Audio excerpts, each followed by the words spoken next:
বন্ধুরা আপনারা সবাই কেমন আছেন? আজকে আমি এসেছি আপনাদেরকে মিষ্টি কুমড়াটাকে কেটে নিয়ে যাব এটা দেখানোর জন্য।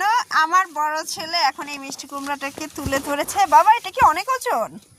না, পেকেছে? মাশাআল্লাহ, আমাদের মিষ্টি কুমড়াটা পেকে গেছে। এই যে ওর বাবাও চলে এসেছে কাঁচি নিয়ে।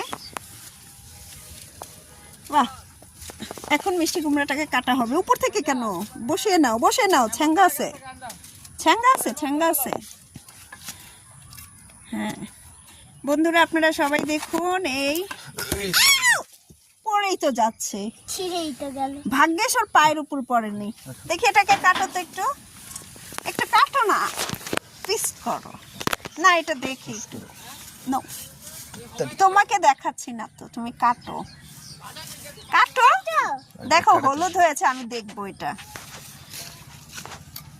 বন্ধুরা আপনারাও দেখুন, এটা পেকে গেছে। আর মিষ্টি কুমড়ার প্রচুর ভিটামিন।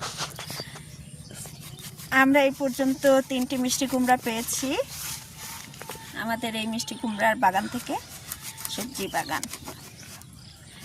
হ্যাঁ, আমরা এটাকে কেটে দেখাচ্ছি এখন।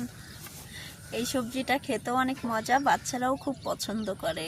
আর এর ভর্তা, চামড়ার ভর্তা কেউ খেয়েছেন কিনা জানি না, তবে আমি আমার আব্বার হাতে খেয়েছিলাম, আসলেও অনেক মজার। বাহ, অনেক সুন্দর হয়েছে মিষ্টি কুমড়াটি।